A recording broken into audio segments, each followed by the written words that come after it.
कोई पद याद कर लो। हमारे वृंदावन के रसिक शेखर हितजू महाराज, श्री स्वामी हरिदास जी महाराज, श्री हरि व्यास देवाचार्य जी, श्री भट्ट देवाचार्य जी, श्री वृंदावन दास जी, श्री 42 लीला रचयिता ध्रुवदास जी महाराज, सेवक जी महाराज, बड़े बड़े महापुरुष प्रियालाल की दिव्य लीलाओं को देखते हुए लिख रहे, कोई पद याद कर लो, उसी पद को गुनगुनाओ। अगर आप परम सौभाग्यशाली माने जाएंगे यदि पूरी चतुरासी जी याद हो जाए, पर ना याद हो तो 2-4 पद याद कर लीजिए और गुनगुनाते हुए अपना कार्य कर रहे हैं। जो भी किसानी, व्यापार, नौकरी, अगर पद गुनगुना रहे हैं, गायन दिव्य गुणास्तवैव रसदे, रसदान करने वाली है प्रियालाल की गुणावली। जैसे जैसे आप प्रियालाल के पदों को गाएंगे तो देख लेना, प्रारंभ में अनुभव नहीं होता, बस गुरुजनों की बात मानकर चला जाता है। जैसे प्रारंभ में तत्काल औषधि असर नहीं करती, वो जड़ से रोग को नष्ट करती है आयुर्वेदात्मक औषधियां, पर हम वैद्य पर विश्वास करके औषधि लेना प्रारंभ कर देते हैं। ऐसे ही हम रसिक जनों की आज्ञा का विश्वास पूर्वक पालन करें, फिर रस का स्वाद आ जाता है। अभी प्रारंभ में पहले हमारे मलिनता, पापाचरण, अनर्थ की निवृत्ति होगी, चाहे नाम जप से हो चाहे लीला गायन से हो। तो प्रारंभ में आप जहां पद गायन करोगे तो मन भाग गया, कौन सी पंक्ति कौन सा पद पूरा हुआ पता नहीं चलेगा, लेकिन गाते रहिए, एक दिन वही मन उन पंक्तियों में डूब जाएगा। आपको दिखाई देगा जो पद में है वही नेत्रों में झलकने लगेगा, विश्वास कीजिए। गायन दिव्य गुणास्तवैव रसदे, हे रसदान करने वाली लाडली जू, आपके दिव्य गुणों का गायन, क्योंकि आपके गुण भी रसदान करते हैं। ये रस स्वरूप है चतुरासी जी। श्याम श्यामा एक एक अक्षर में समाये हुए हैं, तो कौन सा रस बकाया रह गया। पश्यस्तवैव आकृतिम, ये बात थोड़ा कठिन है। जब आप उच्छिष्टामृत का पान करेंगे, आप प्रियालाल के पावन चरित्रों को श्रवण करेंगे, आप प्रियालाल के नाम का स्मरण करेंगे, चरणों का ध्यान करेंगे, वृंदावन ब्रज 84 कोष में भ्रमण करेंगे, प्रियालाल के दिव्य गुणों का गायन करेंगे, तब ये स्थिति आ जाएगी पश्यस्तवैव आकृतिम। ऐसा रूप हमारे लाडली लाल का है, बस वाणी की सामर्थ्य नहीं है। एक बार अगर भावना में प्रकट हो गया तो हृदय की सामर्थ्य नहीं सह जाए। आचार्य प्रदत्त मंत्र और आचार्य प्रदत्त उपासना हृदय को वैसा बनाती है, नहीं तो ये रस सहने की सामर्थ्य नहीं। अपार सुख, जन्म जन्मांतरों से हम जिस सुख की खोज कर रहे हैं वो इस प्रकृति में नहीं है, वो परमार्थ में है, वो प्रेम में है। हे लाडलीजू पश्यस्तवैव आकृतिम, आपके रूप को देखते हुए हमारा जीवन व्यतीत हो। ध्यान फिर नहीं धरना पड़ता। ओ पिय मूर्ति नयनन बसय तेहि रस रहाय समाय। कैसे बलिहार है उन महाभागवतों के चरणारविंद की, जिनके नेत्रों में उनके आराध्य देव बस गए हैं। बिल्कुल सत्य मानिए, यहां वृंदावन रजरानी की कृपा से, रसिकों की कृपा से ये नहीं होता कि एक बार देखा था बस, नहीं, छिन छिन विहरत संग, एक क्षण के लिए कभी विलग नहीं होते रसिक जन। पांच भौतिक देह दिखाई देती है, अंदर से वो भाव देह से अपने आराध्य देव की समीप परिचर्या में निरंतर रहते हैं। निर्खत नित्य विहार, पुलकित तन रोमावली, आनंद नयन सुधार, यह जो कृपा हरिवंश की। त्रपित न मानत नयन कुंज रंध्र अवलोकितन, यह सुख कहत बनैना, यह जो कृपा हरिवंश की। पर ये पश्यस्तवैव आकृतिम उसी को प्राप्त होता है। श्री राधे तनुवांग मनोभिरमलैः सोहम तवैव आश्रितः। हे लाडलीजू, शरीर से, मन से, वाणी से निर्मल होकर मैं आपका हूं। क्योंकि जब हम उच्छिष्टामृत पान करेंगे, इनके चरित्र गायन करेंगे, इनके नाम का रटन स्मरण करेंगे, इनके चरणों का ध्यान करेंगे, इनके कुंजों में विहरण करेंगे, इनके गुणों का गायन करेंगे और इनकी रूप माधुरी का पान करेंगे तो सब पवित्र हो जाते हैं। पहले तनु आया है, शरीर से अमलई, तीनों में अमलई लगता है, तन वांग मनोभिर अमलई, तन से भी अमल, मल रहित। तन का मल क्या है? भ्रष्ट क्रियाएं। बहुत पहली यही सीढ़ी है, अगर इस पे नहीं चढ़े तो ऊंचाई पर नहीं चढ़ पाएंगे। आपका चरित्र यदि भ्रष्ट है तो महापुरुषों के मुख्य वचन वो कह रहे हैं, आप कितना भी साधन भजन करें, आपको अध्यात्म की भूमिका नहीं प्राप्त होगी। करते रहें, जब तक आपके चरित्र का सुधार नहीं होगा तब तक आप ऊंचाई पर नहीं चढ़ सकते। ऐसा नहीं हो सकता कि आप भ्रष्ट आचरण करते रहे और आपकी भूमिका बढ़ रही है। ऐसा कभी नहीं हुआ, किसी का नहीं हुआ। जहां काम तहां राम नहीं, जहां राम नहीं काम। हम अगर कामनाओं में भ्रष्ट होते रहे तो हमारा तन अपवित्र रहेगा, चाहे हम जय बार गंगा स्नान करके आए। एक भगत जी थे, उन्होंने गंगा जी की महिमा पढ़ी। गंगा जी की महिमा का बहुत शास्त्रों में वर्णन किया गया है। स्नान करना तो बहुत ही बड़ी मंगलमयी बात है। अगर आप 400 कोस दूर से गंगा गंगा यो बुरुयात योजना नाम सतैरपि, सत माने 100, 400 कोस हुआ, सतयोजन 400 कोस। 400 कोस से गंगा गंगा गंगा गंगा, तो आपके पाप नष्ट हो रहे हैं। फिर आप गंगा जी का दर्शन करें, गंगा जी का स्नान करें और आपके पाप रह जाएं? नहीं, पाप की बात हो रही है। पाप प्रवृत्ति तो भजन से नष्ट होती है, ध्यान रखना। पाप की प्रवृत्ति बनी रहेगी। अगर आप गंगा स्नान कर रहे हैं और भजन नहीं कर रहे तो पाप की प्रवृत्ति पुनः पाप करा देगी। तो भगत जी थोड़ा पढ़े लिखे थे तो शास्त्रों में गंगा जी की महिमा पढ़ी, तो रोज गंगा नहाने जाते थे, पर वो वैश्यागमन करते थे। और जब कोई भक्तजन उनसे कहता तो पढ़े लिखे थे, तर्क कर देते। गंगा जी ने सोचा ये मलिन बुद्धि वाला हमारी महिमा को कलंकित कर रहा है। देखो, सतमार्ग में चलने का मतलब सतमार्ग में ही चलना है। ऐसा नहीं कि हम नाम जप कर लिए, थोड़ा दान पुण्य कर लिए और पापाचरण कर रहे हैं। वो एक अलग बैंक है पापाचरण की, वो जमा होगी और ये सुकृत अलग जमा होंगे, दोनों का फल भोगना पड़ेगा। पर गंगा जी या गंगा जी का नाम या जिनके चरणों से गंगा जी निकली उन हरि का नाम, ये दोनों को मिटाने के लिए है।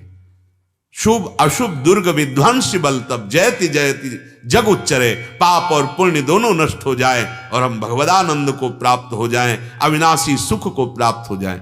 तो गंगा जी एक बालिका के रूप में अपने किनारे सीढ़ी पे बैठी, एक सफेद चद्दर, उसे गंगा जल में ऐसे धोती और फिर रज में ऐसे लपेट देती। स्नान करने भगत जी आए तो देखा अब ये जाए तब हम स्नान करें। गुस्सा आ गया, हे लड़की, जब तुझे धोना ही है तो गंदा क्यों करती है? गंदा करती तो धोती क्यों है? तो उस समय चद्दर गंदी ही थी। ऐसे दिखाया गंगा माता ने और कहा, मूर्ख, ये तेरे लिए है, जो तूने बोला ये तेरे लिए है। देख, इस समय चद्दर गंदी है और तू मरेगा इसी गंदी वृत्ति में और तू नरक को प्राप्त होगा। उनके एकदम, यदि तू गंगा स्नान पावन होने के लिए करता है तो फिर वैश्यागमन क्यों करता है? और वैश्यागमन करता है तो फिर यहां क्यों आता है? तेरी यही दुर्दशा होगी जैसे इस चद्दर की है।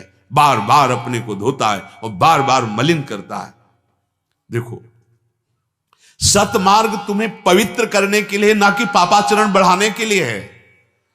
भगवान नाम समस्त पापों को नष्ट करता है। नाम संकीर्तनम यस्य सर्व पाप प्रणाशनम। यदि आप इसका दुरुपयोग करने लगे कि नाम कीर्तन कर लेंगे और पापाचरण, नरक मिलेगा पक्का, क्योंकि आप नामापराध कर रहे हो।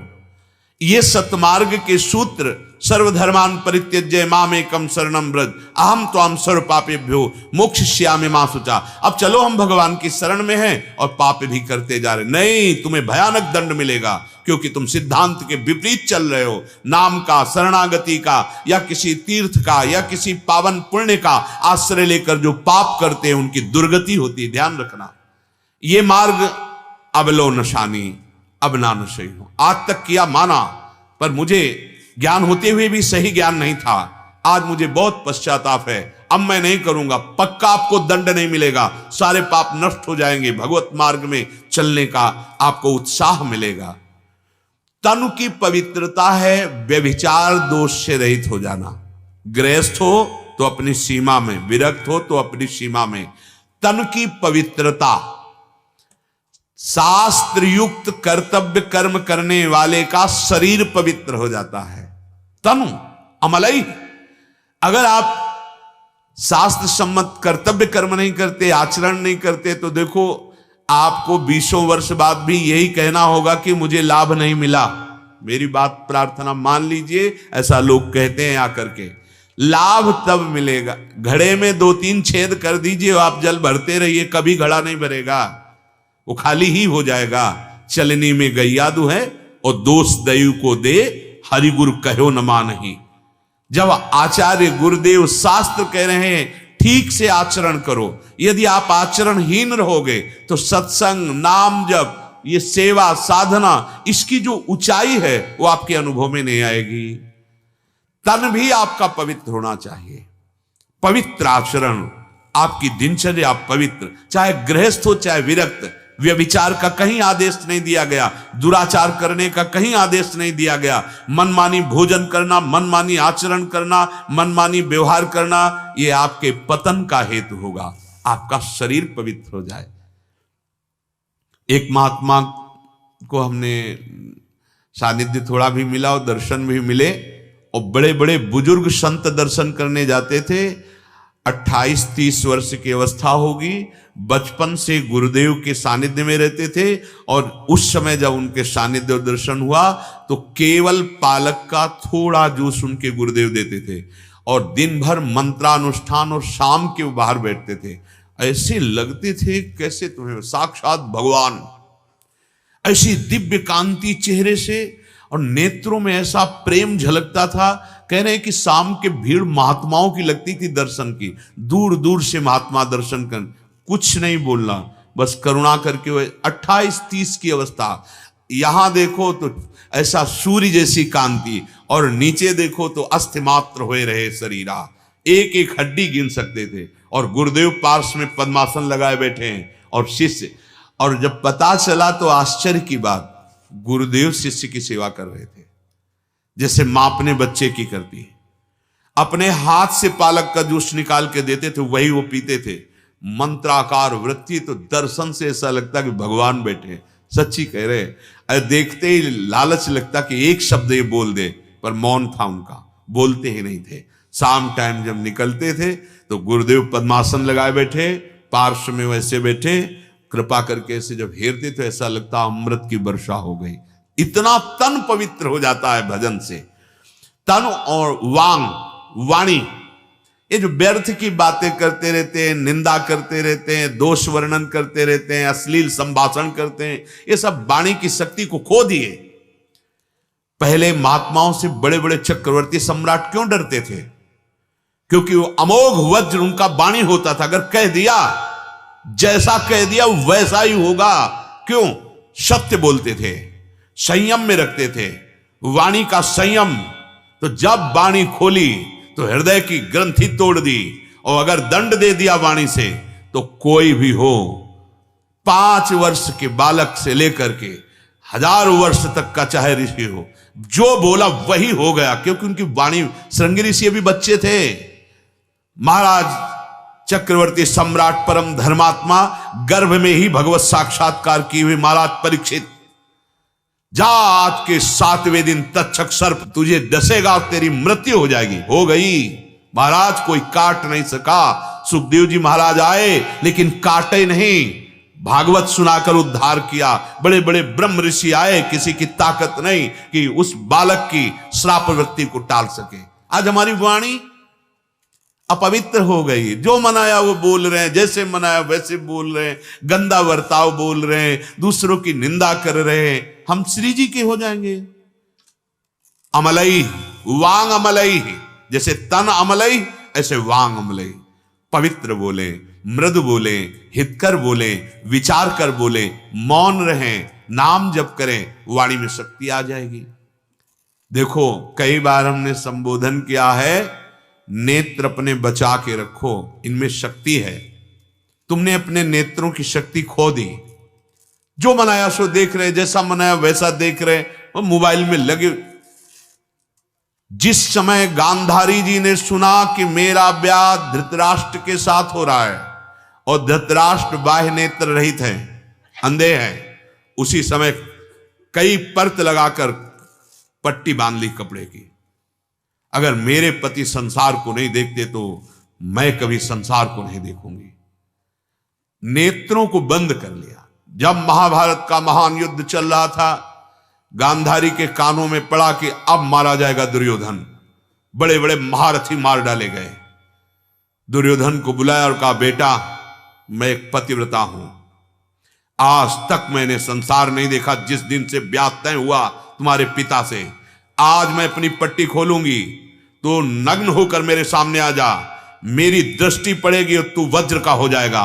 किसी भी दिव्यास्त्र की भी ताकत नहीं कि तेरे शरीर को काट सके। ये कोई चमत्कार की बात नहीं थी। नेत्रों की शक्ति को संचय किया था उन्होंने, नहीं देखा संसार को। जेव ही वो चले तो कर तुम अकर तुम अन्यथा कर तुम सर्व समर्थ भगवान जिसके पक्ष में हो, उसकी पराजय कैसे हो सकती है? और जो भगवान से विमुखा धर्म में है उसकी जय कैसे हो सकती है? वो दिगंबर होके आ रहा था दुर्योधन, भगवान आ गया। महाराज आप ऐसी अवस्था में महल में, वो एकदम, वो मां ने आदेश किया है कि पट्टी खोल करके देखें। छोटे बच्चे हो, मां ने कहा ठीक है, लेकिन यहां तो ढक लेना चाहिए, आपको गुप्तांगों को तो ढक लेना चाहिए। हाँ ये बात तो है, तो पत्ते ही लगा लो कुछ, ऐसे कमर में लौट गया, ऐसे लगा लिया। गए, गांधारी ने पट्टी खोली, देख उनका बेटा अनर्थ हो गया। ये तुमने क्यों ढक लिया? अब चुप, अब ये नहीं बोल सकते कि सलाहकार कौन था। अब जे ही चुप है तो उनका जा बेटा यहीं से मारा जाएगा, क्योंकि अपनो परण विशार भगत को पूरो परण निभाओ। जिस समय ताल ठोक के कह रहा था नंगा करो द्रौपदी को, बैठा लो यहां, तो भीमसेन ने कहा था कि जंघा तेरी मैं गदा से ना तोड़ूं, महाराज पांडु का पुत्र नहीं कहलाऊंगा। और मन में सुमिरन किया था कि भगवान कृष्ण का दास नहीं कहलाऊंगा। तो अपने दास के वचन की रक्षा के लिए भगवान ने अपने भक्तों की वचन रक्षा भी भगवान करते। अपनो परण विसार भगत को पूरो परण निभाओ। हमें बताना चाहते कि हम अपनी शक्ति को ऐसे पानी में बहा रहे हैं। वाणी की शक्ति, श्रवणेन्द्रिय की शक्ति, नेत्रेंद्रिय की शक्ति, हस्तेंद्रिय की शक्ति, हर इंद्रियों को नष्ट कर रहे हैं। ब्रह्मचर्य रहकर, अपनी तो आयु इतनी नहीं है, महाराज कश्यप जी ने 10,000 वर्ष तक ब्रह्मचर्य रहकर फिर गर्भाधान किया तो भगवान गरुण देव प्रकट हुए, अरुण देव प्रकट हुए जो सूर्य के सारथी हुए। क्या हर शक्ति का नाश। फिर हम चाहते परमानंद, हम चाहते परम सुख कैसे प्राप्त होगा? तन वांग, वाणी भी तुम्हारी अमल होनी चाहिए। अमल माने मल रहित। वाणी का मल क्या है? ग्राम्य कथा, विषय कथा, दूसरे की निंदा करना, पर चर्चा, ये बड़ी। मौन रहिए, विचार कर बोलिए, सत्य बोलिए, हित कर बोलिए। और मन भी अमलई। जब मन दूसरों का हित चिंतन करता है, भोगों का चिंतन करता है तो मलिन हो जाता है। जब प्रभु का चिंतन करता है, सर्वे भवन्तु सुखिना सर्वे सन्तु निरामया, सब आनंदमय रहे, सब निरोग रहे, सब सुखी रहे, मन पवित्र हो जाएगा। प्यारी जू प्यारे जू की शरणागति तनु वांग मनोभिर अमलई, शरीर से, वाणी से, मन से परम पावन होकर सोहम तवई वापसिता, मैं तत्व के सहित हे लाडली जू मैं आपकी शरण में हूं। तो श्री सूरदास जी महाराज कह रहे हैं, इही विधि कहा घटेगो तेरो, तेरा क्या घट जाएगा। नंद नंदन करी घर को ठाकुर, आपुन हुए रहो चेरो। अगर घर में ठाकुर विराजमान हो गए ना, तो आप प्रमाण देख लीजिए, संपूर्ण नगर लंका को हनुमान जी ने अपनी दिव्य दृष्टि से और अग्नि से भस्म कर दिया। जारा नगर निमिषिक माही, एक विभीषण कर गृह नाही। क्यों? क्योंकि भगवान की पूजा हो रही थी, भगवान का नाम जापक महान भक्त रह रहा था। परेशान हमारे घर में कोई चक्कर कर दिया है, कोई टुटका कर दिया है, कोई ऊपरी चक्कर है, नहीं, ऐसे लोग परेशान हो जाते हैं। हम कह रहे हैं ऊपरी चक्कर बैठा लो ना ठाकुर जी को, इनसे बड़ा कोई ऊपरी चक्कर होगा? पूरे चक्कर अनंत ब्रह्मांडों का इन्हीं से चलता है, इनको बैठा लो। अगरबत्ती धूप बत्ती भोग लगाया, आरती नाम कीर्तन, देखो कह रहे हैं, कहा भयो जो संपत्ति बाढ़ी, कियो बहुत घर घेरो। कहूं हरि कथा, कहूं हरि पूजा, कहूं संतनी को डेरो। इही विधि कहा घटे गो तेरो। घर में जब ठाकुर जी विराजमान होते हैं, कोई भी विनायक वहां विघ्न नहीं कर सकता। अनंत ब्रह्मांडों के बादशाह हमारे ठाकुर जी, वो तुम्हारे घर में बैठे हैं। कोई भूत प्रेत पिशाच अग्नि राक्षस बैताल वहां के विघ्न डाल सकता है? किसी की ताकत नहीं। पर हमारी श्रद्धा, हमारी भावना किस कोटि की है, यह देखना पड़ेगा। आपकी जिह्वा पे नाम चल रहा, किसी भूत प्रेत पिशाच राक्षस की ताकत है आपको स्पर्श कर सके? एक प्रसंग में भाई जी के बताया है, समुद्र के किनारे बैठे भगवान का नाम जप कर रहे थे भाई जी महाराज। सामने देखा एक पारसी वेशभूषा में सफेद पोशाक धारण किए हुए एक वयोवृद्ध खड़े हैं। उन्होंने एक व्यवहार की जैसी वृत्ति होनी चाहिए मां भागवतों की, वैसा व्यवहार करते कहा कि साहब बैठ जाइए, आप आकर खड़े क्यों हैं? उनका अब हिम्मत पड़ी है, डरना नहीं, मैं आपसे बात करूंगा। मैं क्यों डरूंगा आपसे? बोले मैं मनुष्य नहीं हूं। एक बार तो ऐसे मनुष्य नहीं तो कौन सामने खड़ा है? उनका मैं प्रेत हूं। उनका कोई बात नहीं, आप बोलिए आपको क्या परेशानी है? तो उनका बहुत उपाय कर चुका, मेरा कल्याण नहीं हो रहा। प्रेत योनि में भी कई स्तर होते हैं, यद्यपि मैं थोड़ी सुविधाजनक स्तर का प्रेत हूं, पर मेरा उद्धार नहीं हो रहा। फिर चिंतन किया, आप मेरा उद्धार कर सकते हैं, आप मेरा उद्धार कर दीजिए। तो उन्होंने कहा कि गीता, बोले सब कंठस्थ है, मुझे गीता कंठस्थ है, भागवत कंठस्थ है, सब कंठस्थ है। मुझसे त्रुटि जो हो गई उसके कारण मैं आपको गीता भी सुना सकता हूं। वैसे कहा गया कि गीता का श्लोक तो प्रेत नहीं आएगा, पर प्रेत की भी कई ऐसे ब्रह्म राक्षस होते हैं जो वैदिक मंत्रों का उच्चारण आप बोलिए उन आपके साथ करते चले जाएं, बहुत कट्टर होते हैं। पर भगवान के प्रेम में जो मतवाले भक्त जन हैं, उन्हीं की सामर्थ्य कि उनको भी परम पावन कर दें।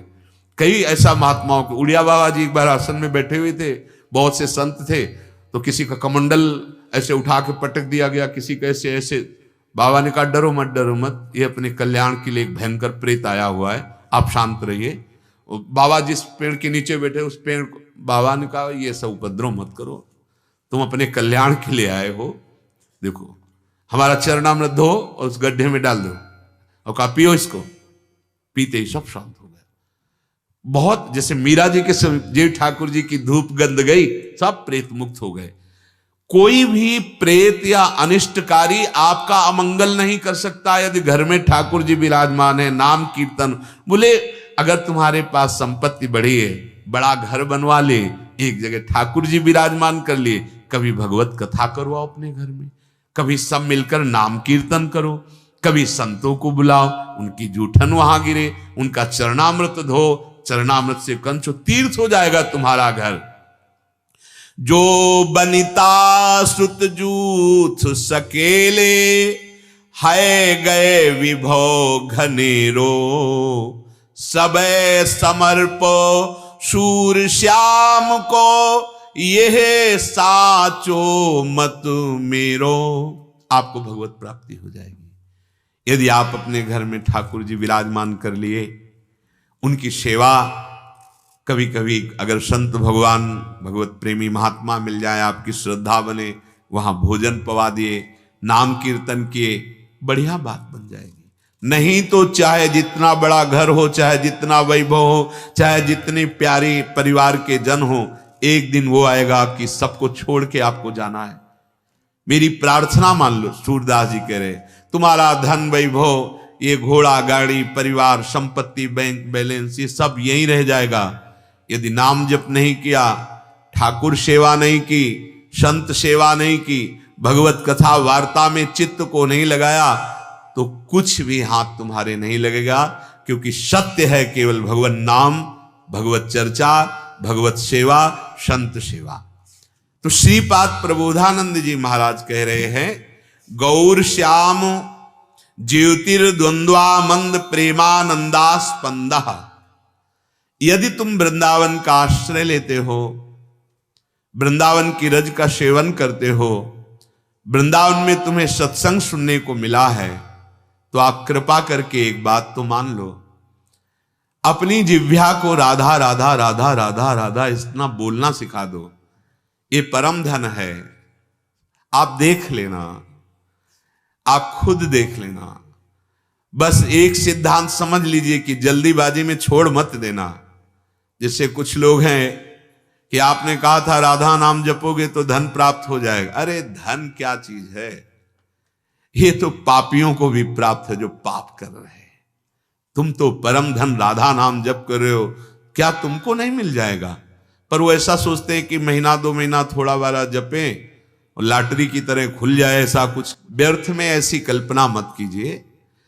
हम आपको अंदर की बात बता रहे हैं। राधा नाम आपको परम धनी करेगा क्या? आपके अंदर कोई इच्छा ही नहीं रह जाएगी। आपके अंदर ऐसा संतोष धन प्रकट होगा, आपके अंदर ऐसा आनंद प्रकट होगा कि आपको घृणा हो जाएगी इस नाशवान भोगों से। रमा विलास राम अनुरागी, तजत बमन जिमि जन बड़भागी। वो बड़भागी जन जो नाम जापक हैं, उनके हृदय में इस संसार के भोगों प्रति ऐसी भावना हो जाती जैसे वमन को कोई नहीं खाना चाहता। सच्ची मानिए, कौन सा भोग अमृत है यहां तुम देख लीजिए। खूब भोग रहे हो, खूब जानते हो अच्छे से कि सुख नहीं है, पर जबरदस्ती ये मन उसी में लगाए, यही मन को रोक पाएगा नाम। श्री हरिवंश नाम बल्लहो, अपने मन भाई सब कहो, रहो शरण हरिवंश की। कामादि दोषों को अपने बुद्धि बल से नहीं जीता जा सकता, नाम बल से निश्चित जीता जा सकता है। नहीं, अपने लोग जितने परमार्थ में चलते हैं, बिल्कुल एक कदम नहीं चल सकते। जो भी यात्रा हुई है, जिनकी भी यात्रा पूर्ण हुई है, जिनकी यात्रा शुरू हुई है, जिनकी यात्रा हो रही है, वो नाम जापक है। नाम जापक हमारी प्रार्थना मान लीजिए। जितना जो नाम जप कर रहे हैं उतने उठ रहे हैं, उतने वो परमार्थ की ऊंचाई पर चढ़ रहे हैं। तो ये गौर श्याम, ये राधे श्याम, ये राधा कृष्ण, राधा वल्लभ, राधा राधा, ये नाम अपना जीवन बना लो। कह रहे हैं केचित वृंदारण्या अनन्या धन्याहा। कोई ऐसा है जो वृंदावन में आकर धन्य हो जाता है। कोई, सुन तो लाखों लोग रहे हैं, पर पकड़ लें तो लाखों का परम कल्याण हो जाए, धन्यवाद के पात्र बन जाएं। धन्य धन्य धन्य तेई ये इनके उपासी हैं, पर पकड़ना बड़ा कठिन है। भगवत सेवा, भगवत नाम जप, भगवत लीला, भगवत कथा, ऐसे आपको उपदेश मिलेंगे। माया के पार्षद आप पहले से, जैसे बताया था ना, आगे चलोगे गड्ढा मिलेगा, फिर वहां से दाहिने मुड़ना होगा बाएं, तो ऐसे इस मार्ग के यात्री को ये समझ लेना चाहिए, परिजन भेजा जाएगा, परिजन। इसलिए पहले बता रहे हैं, इस भगवत मार्ग में चलने वाले उपासक को बहुत सावधान रहना पड़ेगा। माया अपने उसी कोटि के पार्षद को भेजेगी प्रेरित करके, उसी कोटि के पार्षद। बड़े बड़े प्रलोभन आते हैं, बड़े बड़े भय आते हैं, पर अपनी निष्ठा में स्थित रहे। बहुत ज्ञान शिरोमणि भगवान शिव के प्रताप से ऐसे मार्ग में तो सन्यास हम ही लेकर इधर नहीं आए। श्रीपाद प्रबोधानंद जी सन्यासियों के गुरु थे, जो सन्यासी बनाते थे और जो कईयों को ब्रह्मबोध करा चुके थे। ऐसे महात्मा जब यहां आए तो दास दासो हम की ठसक में ऐसे लाडले राधा वल्लभ लाल के प्यार में डूबे हुए, उन्हीं का ये वृंदावन महिमामृत है। गौर श्याम ज्योतिर्द्वंद मंदो प्रेमानंदास्पंदा, जो वृंदावन का आश्रय ले लेता है, गौर श्याम युगल सरकार का नाम जप करता है, इनके आश्रित रहता है, तो कह रहे हैं केचित वृंदारण्यो अनन्य धन्याः पुण्या दत्रा वन्याः, सारे पुण्य सफल हो गए, धन्य हो गया जिसकी जिह्वा पे नाम, वो प्रेमानंदास्पंदा, प्रेमानंद उसके हृदय में स्फुरित हो जाता है। जीवन का परम लाभ श्री प्रियालाल के नाम का निरंतर जप करो, आश्रित रहो, आचरणों को पवित्र करो और लक्ष्य रखो इसी जन्म में भगवत प्राप्ति करना है। शेष चर्चा आगे। श्री राधा वल्लभ लाल की जय। तो राधे राधे जी, श्री हरिवंश। तो हमें पूरी उम्मीद है आप लोगों को महाराज जी की ये वीडियो बहुत ही ज्यादा पसंद आई होगी और आप लोगों को आपके भक्ति पथ पर आगे बढ़ने में बहुत ही ज्यादा सहायता मिलेगी। अगर आप लोगों के मन में कोई भी प्रश्न हो तो आप लोग हमें नीचे कमेंट्स में जरूर लिख सकते हो। हम लोग उसके बारे में भी महाराज जी की नई वीडियो अपलोड कर देंगे, जिससे आप लोगों को आपके भक्ति पथ में बहुत ही ज्यादा सहायता मिले, आप लोगों को भगवान श्री कृष्ण और श्री राधा रानी जी का प्रेम प्राप्त हो। तब तक के लिए राधे राधे, श्री हरिवंश।